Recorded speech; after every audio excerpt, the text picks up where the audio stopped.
So, ngayon po, kung saan po tayo abutin, doon na lang po tayo. Amen? Amen. Ang malaga, tayo po ay Share, makasamba subscribe. at makakain po ang aking mga kaluluwa dahil alam niyo naman, ang ating mga kaluluwa, yan po ang target ni Satanas. Kaya, hindi po papayag ang Panginoon na tayo po ay hindi makakain. Okay? So, as usual, tayo po, nakaparto na po tayo dun sa discipleship. Okay, ipagpatuloy po natin yun. Okay? So, in a brief meaning doon sa discipleship, no, na spiritual na kahulugan, biblical na kahulugan, at isa pong tao, babae, lalaki, na siya po ay sumusunod kay Kristo. Okay? Sumusunod sa Kristo, lumaki sa aral ni Kristo, sa katuruan ni Kristo. Amen. At lumalim ang relasyon kay Kristo and naglilingkod kay Kristo. Yan po ang kabuuan ng kahulugan spiritually ng meaning ng disciple. Amen? So, ibig sabihin mga kapatid, kailangan natin mag-follow kay Christ. Hindi po kung ano-ano ating mga pina-follow na vlogger. Kundi pag Christian ka, dapat ang pina-follow mo si Christ na lang. Maybe, pwedeng mag-follow ka ng mga vloggers na basta educational at spiritual. Pero yung mga vloggers lang na kung ano-ano na iba, makikita mo yung kahirapan ng tao. Diba? Malulungkot ka lang eh. Maganda yung mga puso na gano'n, kaso lang, para hindi naman, maganda po yung mga vlogger na tumutulong po doon sa makahirapan ng mga tao, pero alam naman po natin yung mga tulong na yung temporary lang. Kailangan ang tunay na tulong ay makarating sila kay Christ, na hindi po nauubusan ng tulong. Amen? Si Kristo na naman eh, ang Diyos na naman na hindi nauubusan ng pangtulong eh. Amen? Amen? Lahat naman tayo nauubusan. Amen? Sino pa, gaano pa kaya manaubusan? Pero, ang tunay talaga na tulong ay galing sa Panginoon. Amen? So, okay. So, ipagpatuloy po natin. Kasi po, kapag hindi po natin ito naintindihan ng malalim, hindi po tayo makakatagal sa paglilingkod. At pag hindi po tayo lumalim sa pagiging disciple, mabilis po tayong katalikod sa Diyos. Sa ating pagsamba, mabilis tayong kamarin, mabilis tayo sumuko, mabilis tayong magreklamo, magmurmur. Pero pag ikaw ay na-disciple na, hindi na lang sa iyo yung baha. Amen? Sabi ka, sa mga gawain ng Panginoon, gutom ka, uhaw ka, amen po ba? Sa mga gawain ng Panginoon. Amen? Kapag disciple ka talaga, wala yung malakad lang sa iyo. Take note.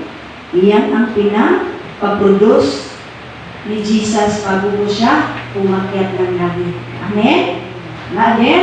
Matthew 28 verse 19, humayo kayo, gawin yung alagad ang lahat. Gawin yung alagad ang lahat. Ang lahat. So tayo po ay nasa proseso na, okay? Or, ang iba sa atin ay alagad na. Ano yung alagad eh? No retreat, no surrender yan. Amen?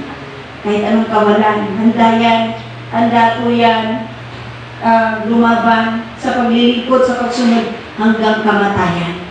Amen? Ganyan ang mga disciple. Mamatay, mabuhay, susunod, sasamba, maglilingkod sa Diyos. Yan ang tatak disciple. Meron ba ganoon sa Jesus my life? Amen! Palakpakan po natin ang Diyos. Amen. So sa Matthew 16:24, okay, basahin po natin Matthew 16 verse 24. Dala po ba natin ang ating mga Biblia, mga kapatid? Kailangan na lag mo yung Bible mo. Katabi mo po yung Bible mo. Amen? Ang una mong, hanggat maaari, ang una mong hawakan, bago mo hawakan yung cellphone mo, pagising sa umaga, ay yung Bible. Amen? Isipin mo, magsisero si Lord. Amen? Kasi, pag cellphone na nawakan, wala na yung kuloy-kuloy na yan. Okay? Sa Matthew 16, 16, verse 24, ganito po ang sinabi. Pagkatapos, ay sinabi ni Jesus sa kanyang mga alagad, kung ang sino man ay ibig sumunod sa akin, tanggihan niya ang kanyang sarili at pasanin ang kanyang cross at sumunod sa akin. Mabigat. Okay? Sa alagad, mga alagad po niya ito sinabi. Okay? Kung ang sino man, ibig sabihin po, hindi po tinitingnan ng Diyos rito kung marami kang pera, mayaman ka, sikat ka, tanyag ka, amen, famous ka, popular ka, malaki ang pinag-aralan mo, mataas ang tinapos mo, amen, at maganda at pogi ka, hindi po yan ang tinitingnan ng Panginoon sa Kristo. Sino man ang sino man, lahat po ay pwede. May pinag-aralan wala, amen, mahirap o mayaman, sikat o hindi sikat, lahat po tayo ay pwede. Open po. Amen? Praise God. So, mga kapatid ko, bakit ito nasabi ni Jesus Christ? Kasi kung titingnan po natin yung story, before that, verse 24, ay, puntahan mo natin ng verse 21. Bakit niya na therefore, na nasabi ang talatang yan, 24. Sa 21, di ba ipinapahayag ni Jesus ang kanyang kamatayan? Ang kanyang ipinapahayag ay ang kanyang kamatayan sa kanyang mga alagad. Ang sabi niya, ang sabi rito, mula ng panahong iyon ay pinasimulan ni Jesus na ipaliwanag sa kanyang mga alagad na kailangang pumunta siya sa Jerusalem at magtiis ng maraming bagay. Sabihin na po natin, magtiis ng maraming bagay. Magtiis ng maraming bagay. Si Jesus yun ha. Kailangan niyang magtiis ng maraming bagay. Okay? Okay. Ng maraming bagay, ng matatanda, ng mga punong pari. Mga punong pari, yan ha. Magtiis daw po ng maraming bagay si Jesus sa kamay ng mga matatanda, sa kamay ng mga punong pari, mga pari po. Okay? At mga eskriba. Okay? Siya'y papatayin at muling bubuhayin sa ikatlong araw. 22. At inilayo siya ni Pedro. Si Pedro ha. Inilayo siya. At ang sabi ni Pedro, at sinimulang pigilan siya na sinasabi, huwag nawang itulot ng Diyos, Panginoon. Hindi kailanman mangyayari ito sa iyo. Wow! Galing, no? Galing sabi ni Pedro, no? Okay? Ang ganda na sinabi ni Pedro. Nagmalasakit baga siya kay Jesus Christ. Amen? Kasi nga, magtiis nga naman si Jesus Christ, di ba? Sa kamay na matatanda, mga eskriba at punong pari. Eh, syempre, naging isa lang siya. Ang dami-dami nun, di ba? 3 group, okay? So, 22. Okay. So, yan. 23. Ngunit, lumingon siya at sinabi kay Pedro, layuan mo ako, Satanas. Si Pedro yun. Yung sinabihan niya, layuan mo ako, Satanas. Diba? Ano kaya? Layuan mo ako. Diba? Layuan mo ako, Satanas. Sabi niya ganon. Okay? Ang sabi ni Jesus Christ, ikaw ay isang katitisuran. Okay? Sa akin. Sapagkat hindi mo iniisip ang mga bagay ng Diyos.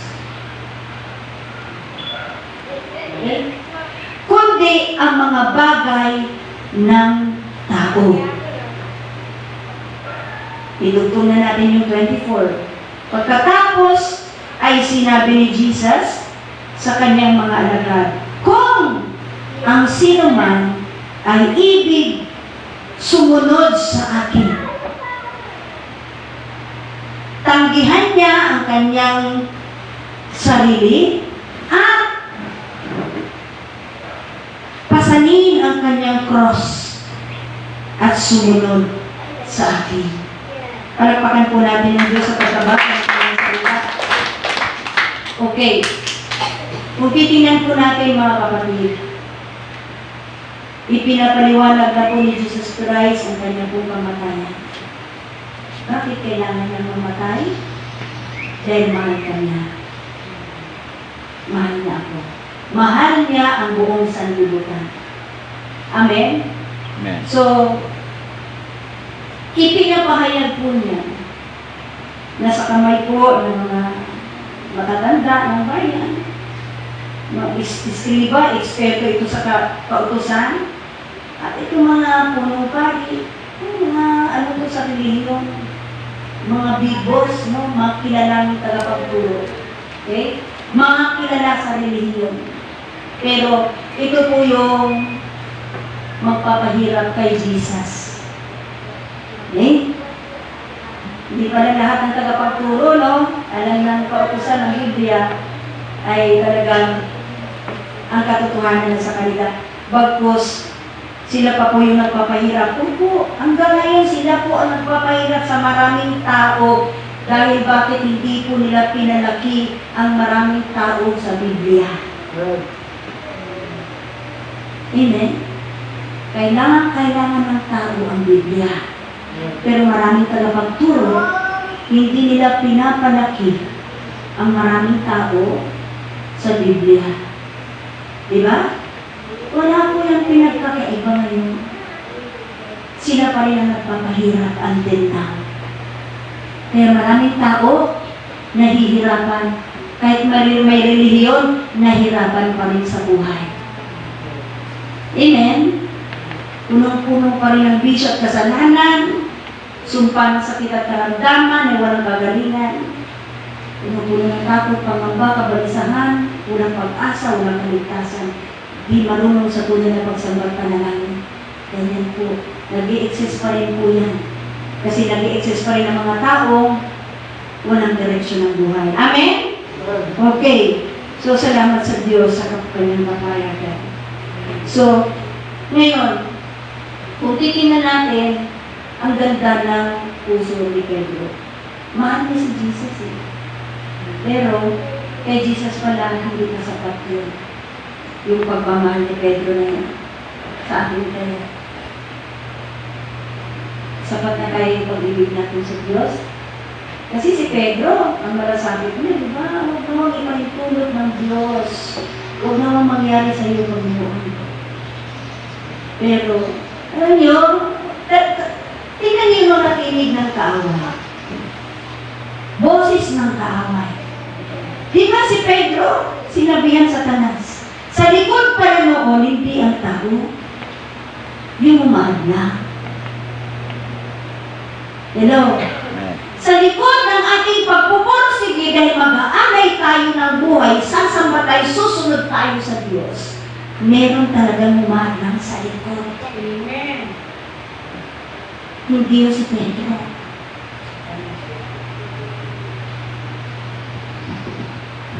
Nakuha yun? Amen. Pagkatalino, pinapalapitan ng Diyos sa kanyang presensya.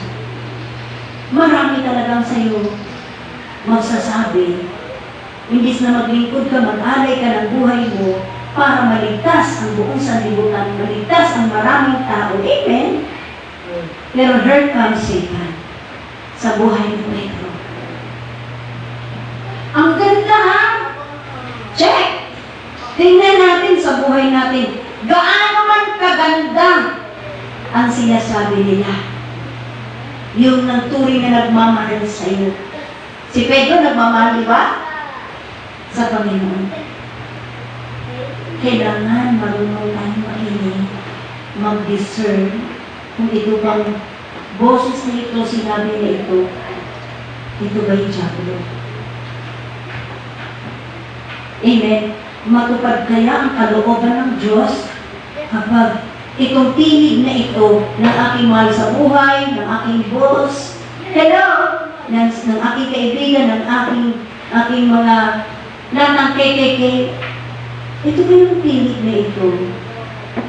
Sa Panginoon kaya ito?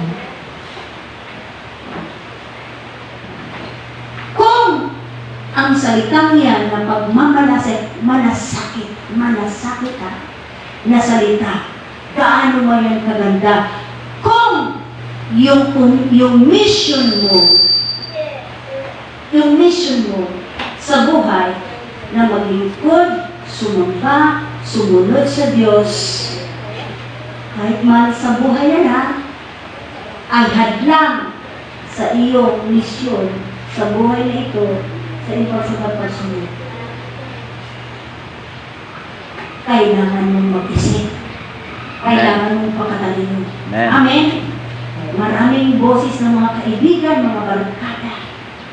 Uy, huwag ka lang sumamba kasi may pupunta tayong birthday. Maganda yun. Di ba? Parang si Pedro, huwag na huwag mangyari kasi, di ba? Maliligtas si Jesus. Maganda yun, di ba? Ang anak ng barkada na may lakad tayo. Di ba maganda? Minsan ka lang pupunta sa lugar na ito, di ba? Amen? Mga ano, di ba? Pero kung linggo,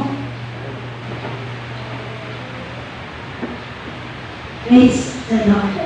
Kung linggo, kailangan mong tayuan sa tanas. Umalis ka, lumayo ka, hadlang ka. Katitisuran ka sa akin. Meron palang mga katitisuran si Satanas na nilagay para sa atin. Para hindi natin maganap ang perpektong kalooban ng Diyos. Amen! Kaya kalabitin mo yung katabi mo, pakatalino ka, kapatid. Pakatalino ka, kapatid. Pakatalino ka, darling. Kagaya ng mga ano mo ngayon, mga kailangan mong itataas ng mga damit. Satanas, katitisuran ka, labakan. Mga damit, katitisuran ka sa buhay ko. Sa linggong ito, sa banal na pagtitipon. Hindi kita mag-uunay. Amen? So mga kapatid, we must learn how to discern na ito bang salitang to, itong taong to, itong pangyayaring to, ito ba'y katitisuran ko para gumanap ng aking paglilingkod, pagsamba, pagsunod sa Panginoon? Amen? Hello? Kagaya niyan sa ating mga commitments, mga kapatid. May prayer chain and fasting po tayo. Amen? So, nakaschedule po yan. Okay? From Monday up to Sunday. Si Mama Mary, Sunday. Siyempre, fasting na naman yan eh. Ang commitment ng mga nagpa-fasting, kailangan commitment niya yun. Kailangan niya gampanan yun ang may nakakita o wala. Amen. Amen? Yung mga commitments natin, kailangan natin tuparin. Maglalagay ngayon ng katitisuran si Satanas dyan. Amen?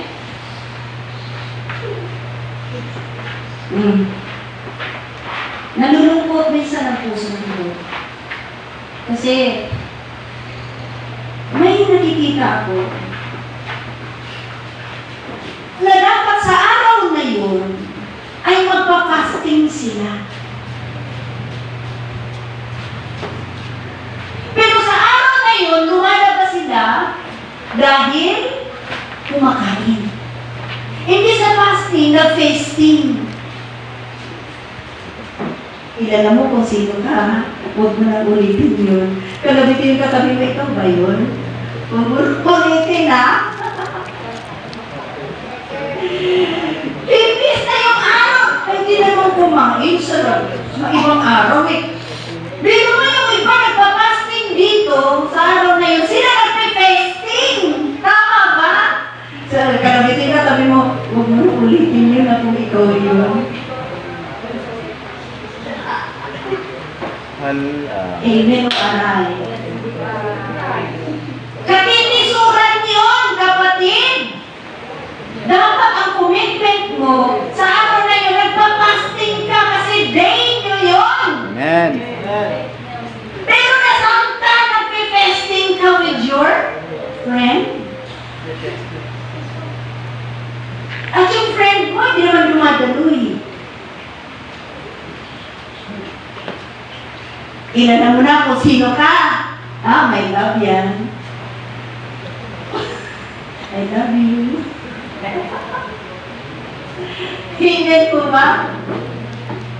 Pasensya na kayo nakikita ko eh. At araw yun, at madalas yun. O, tingnan mo, eto katitisuran yun, kapatid. Amen? Pero bakit sinasabi ng pastor at ng Diyos kasi mahal ka ng Diyos? Amen?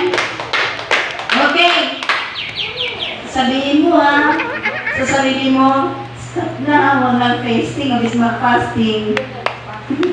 Amen? Praise the Lord. Kailangan, kasi alam niyo mga kapatid, it's hurting to the heart of God na day ng fasting mo yun, kasi prayer and chain fasting eh. Amen. Tapos nagpe-fasting ka, tapos yung mga kasamahan mo, nag-ano na, Jesus name, Jesus, ikaw naman, Jesus name. Thank you, Lord. Okay, baka kasi ano eh, hindi nyo pa nalaman ng malalim. Pero ngayon, pinapaalam ng sa'yo ng Lord, mali po yun, ha? Okay? Kalagitin yung katabi mo, mag-fasting, ha? Magbago ka na. Huwag kang mag-fasting. Amen? Hello? Boy, may love ka yan, ha? Wala akong latigo na dala-dala. Amen? Okay. Boy, alam mo yan kung anong araw ka, ha? Magpa-fasting. Dapat, huwag ka pumunta sa fasting o sa fasting, ha? Okay, pasensya na, nakikita ko kasi eh. Sabi ko, oh, dapat ito na sa mga fasting ko, pero nag-fasting. Kung ako nga nasasaktan, kumikirot-kirot ang aking puso, how much more si Lord? Ako nga, hindi Diyos, sinasasaktan ako. Amen, how much more si Lord? Okay, mga anak, mga kapatid, tama na. Pag day ng chain ng fasting, makipag-fasting ka. Amen. Mag-fasting. Amen? Palapin mo na. O may love yan baka naman sa susunod na Friday, kailangan. Nasabi ko na tuloy eh. Yung araw, purihin mo na eh. Talaga ang Holy Spirit eh. So siguro, ikaw tinitipin mo yung araw na yun Friday session. Makinig na.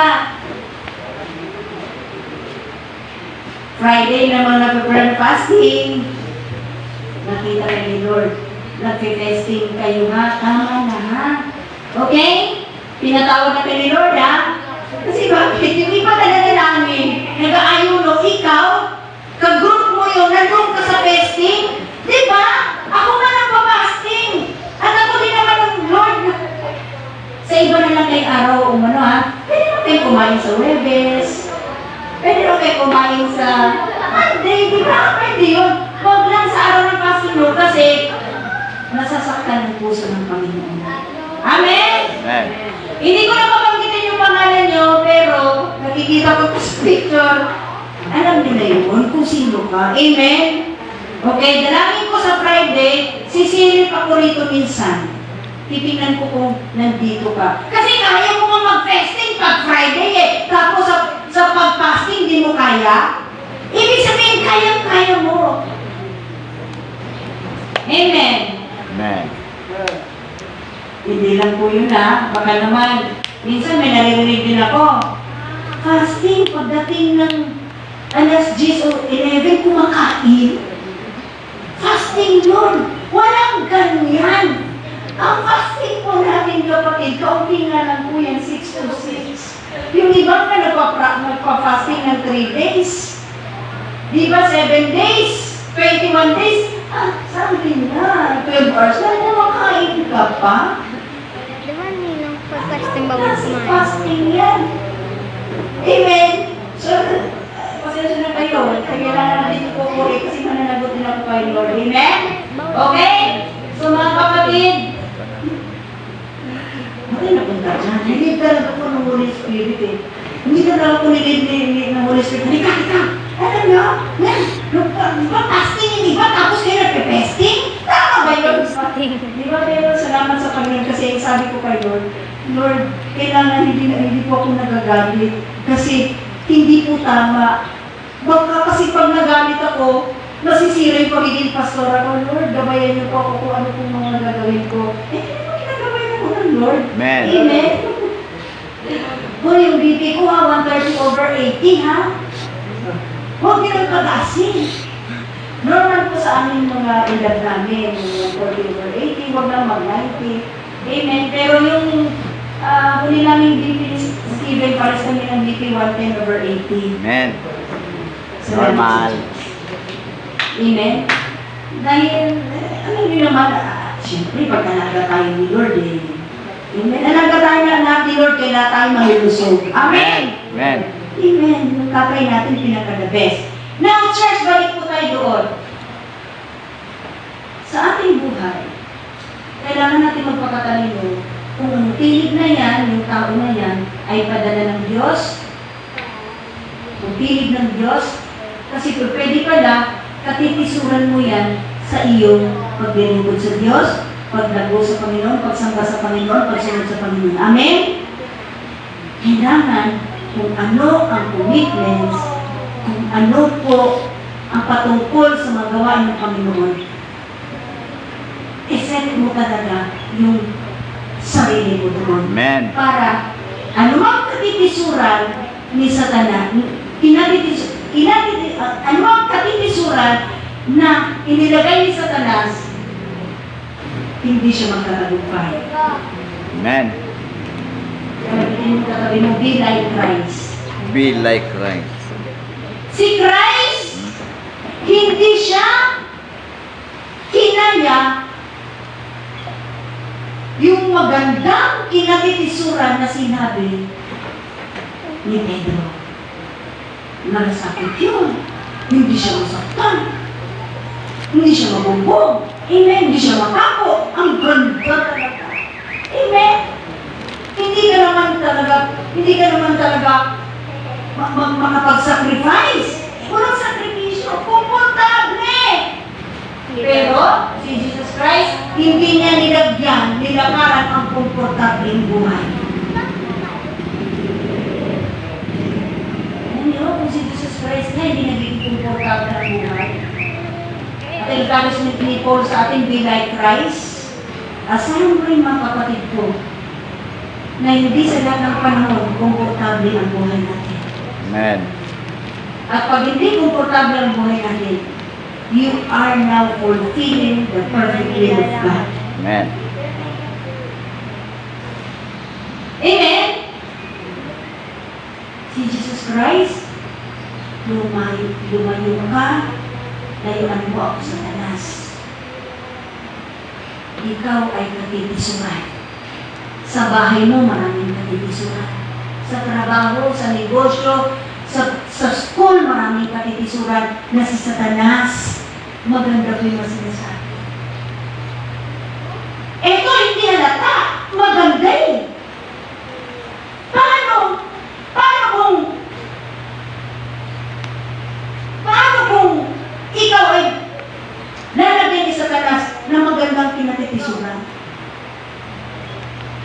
Kasi paminabang yan eh. Walang sakripisyo. Wala siyang babatahin. Amen? Ang ganda. How much more? Kung maramdaman mo yung katitisuran. Ha?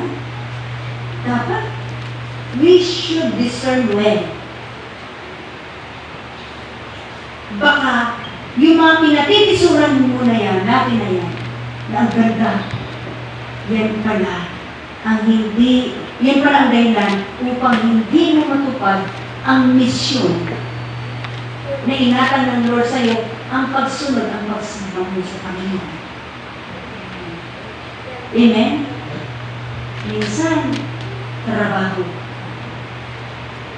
Si Satanas, sa maraming Kristiyano, naglalagay ng maraming katitisuran sa trabaho. Anong katitisuran doon? Trabaho natin trabaho, walang linggo, walang pagsamba. Yung mga trabaho na puro ng trabaho, hindi nakakasamba, katitisuran yan na inalok ni Satanas. Amen? Amen. Kaya ako noon, dinis ko eh. Makapagsamba lang ako, di ba? Lalo ko sinasabi sa inyo, pumasok ako ng lugawan. Kasi kinabukasan, makapagsamba naman ako. Alam mo, linggo ko, ay kong pumaya. Na hindi ako nakaka-church sa linggo. Patay nga ang tatay ko, patay nga ang nanay ko. Naglilingkod pa rin ko sa Panginoon. Commitment is commitment. Amen. Dalawa kayo ng Panginoon. Kung doon lang ako sa buro ng tatay ko, hindi ako maglilingkod, babangon ba yun? Ibana na sinubi. Amen. Nanay, babangon ba yun? May mangyayari pa ba? Ililibing na sila. Eh, paano po yung commitment ko masisira? Eh, kasi huling ano na eh. Eh, pinatalino ka na ng Lord eh. Amen. Patay na yun eh. Tapos, marami, ay, ba't siya umalis? Bakit ganito ganyan? Di ba? Sobra siya. Di ba? Extreme. Extreme na ako sa inyo. Pero sa Diyos hindi. Amen. Kailangan mauna ang Diyos. Amen. Commitment is commitment. Amen. Amen. True. Palapakan po natin.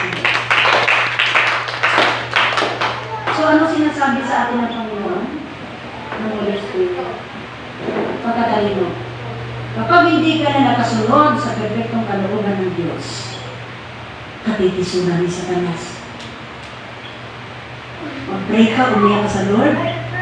Hindi ako pwedeng magtagal sa ganito, Panginoon, dahil hindi ako mapapabuti. Amen? Ang nangyayari kagaganap ngayon sa buong mundo, unusual na. Diba? Alam niyo yung Texas, di ba? Tapos ano pa yung lugar na yun? Yung lugar na yun ang binahain. Grabe din ang baha. Bigla na lang. Diba? Bigla na lang. Lindol, 7.3 magnitude. Anong lugar yun? Diba? Grabe. Ang Diyos na na kung saan nakalagay ito yun sa Biblia. Kailangan tayong lahat. Focus na po tayo sa Bible. Pag hindi tayo nag-focus sa Bible, hindi naman tayo matatransform ng maayos.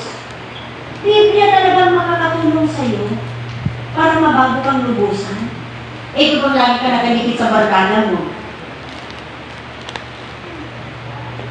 Amen?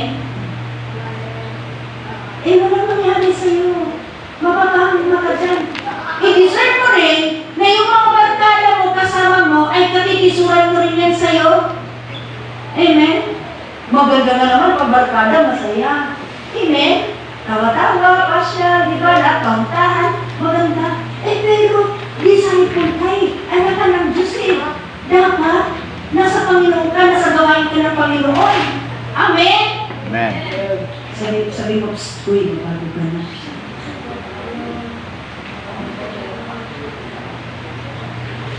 Amen? Dalangin ko, wala na pong mawala. Pagpus matama, ilang minutes na ako praise the Lord.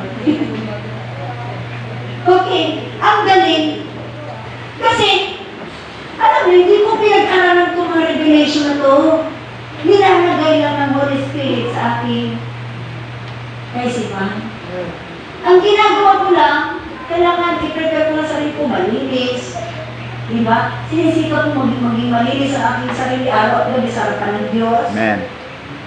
Magiging kalugod-lugod ako day and night sa harapan ng Diyos. Iniingatan ko yung ugali ko, iniingatan ko yung buhay ko, iniingatan ko. Kasi, pag hindi ko ingatan ang sarili ko, hindi ko ina-avail ang sarili ko as malinis, paano ko pagsiglan na revelation ng Lord? Kaya lahat ng nakatayo dito, hindi natin magdadalhin sa ganito, kahit dami tayo katalino sa Bible. Hindi natin kailangan yun. At kailangan natin yung mga revelation ng langit na magdadala ng impact sa puso ng bawat isa, makapag-transform ng buhay, magpapagalakas, magpapatatag. Amen? Amen. So mga kapatid, matuto tayo makasaw. Matuto tayong tumanggi. Amen? Hindi ko talaga hindi ko masaktan. Okay na. Pero thank you ha. Hindi eh. Si Jesus Christ, kailangan niya i-fulfill ang kanyang mission. And we do believe sa bawat isa sa atin ay may kanya-kanyang mission. Amen. We have a destiny we shall fulfill. May kanya-kanya tayong mission, destiny. Kailangan yon magampanan.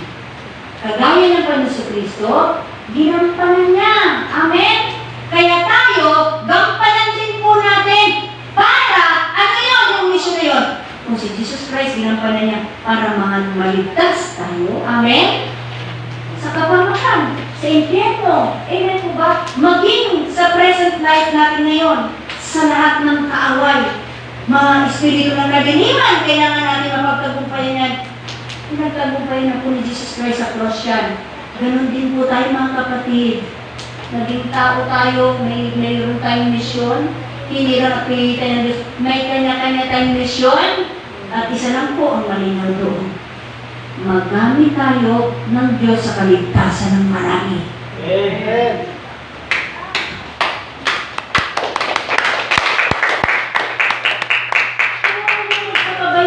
Mga kapatid, walang magpapabaya pagkus magpakalalim kasi sisirin mo ng malalim ang Biblia. Amen. Diyan ka pupunuin ang presensya ng Diyos, power ng Diyos. Amen? Amen. Ang sabi sa Romans 1:16, hindi ko ikinahihiya ang mabuting balita. Sapagkat ito ang mabuting balita, siya yung kapangyarihan na magliligtas sa ikaliligtas ng mga sumasampalataya. Amen. Ito, may power ito. Pag hindi mo ito binabasa, wala kang power. Against all the wiles of the darkness. Amen?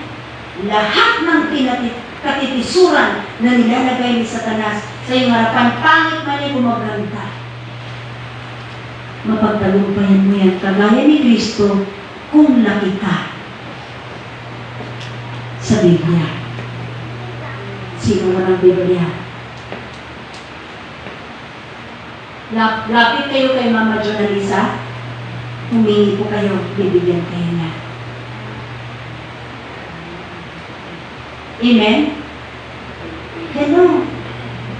Again, this is the power of God para sa kaligtasan ng mga sumampalataya. Power ito. Amen. Ibig sabihin, kapatid, kapag hindi ka nagbabasa nito, powerless ka everyday. In order to be powerful, kasi may kinakaharap tayong mga demonyo, tiyadlo, na hindi natin nakikita, gumagamit ng tao. Hindi mo si Pedro, ginamit ni Satanas, di ba? Alagad na yan. Minsan na mga alagad ng Diyos, mag-servative ka, binahingay din tayo, makagagamit din tayo ni Satanas, ha?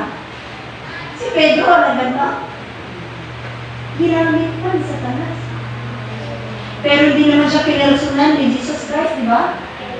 Sabi niya, lumayas ka sa talas, pero kung si Pedro, sensitive. Huh? Sa talas ako? Amen? Masasaktan niya, mag-back out yun. Si Pedro talaga maraming problema yun eh. Hindi nagwa pa nga 3 times eh. Dito talaga si Pedro tapos doon, di ba, sa Galatia? Di ba? Siya din yung sumama doon sa mga hintil.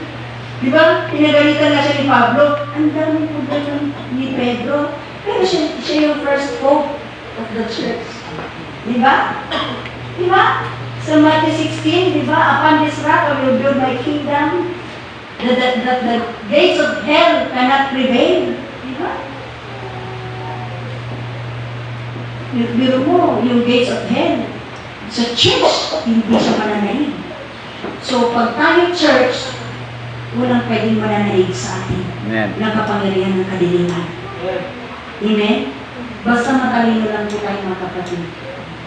Ako, nandito pa ako sa bungad-bungad ng aking topic. Pero, nag-bless po ba tayo? Kasi nga, nagpapahayag ang Diyos, nagre-reveal ang Diyos, di ba? Saan nga nabibidyo ito ni Daddy San? Minsan pag Thursday na, meron din mga, sabi ko yun? Sabi ko, dali na mga paliwanag ni Lord ah. Hindi ko, i-avail talaga natin yung sarili natin, holy, acceptable sa Lord. Amen? Palapakan po natin ang Diyos nila. Siyempre, as usual, ipagpatuloy po natin. Tagal natin matapos sa discipleship. Ito, nasa bungad-bungad pa lang ako ng ating topic. Pero, anyway, matatapos din po. Amen? Sige po, tayo natin tumayo sa kanya.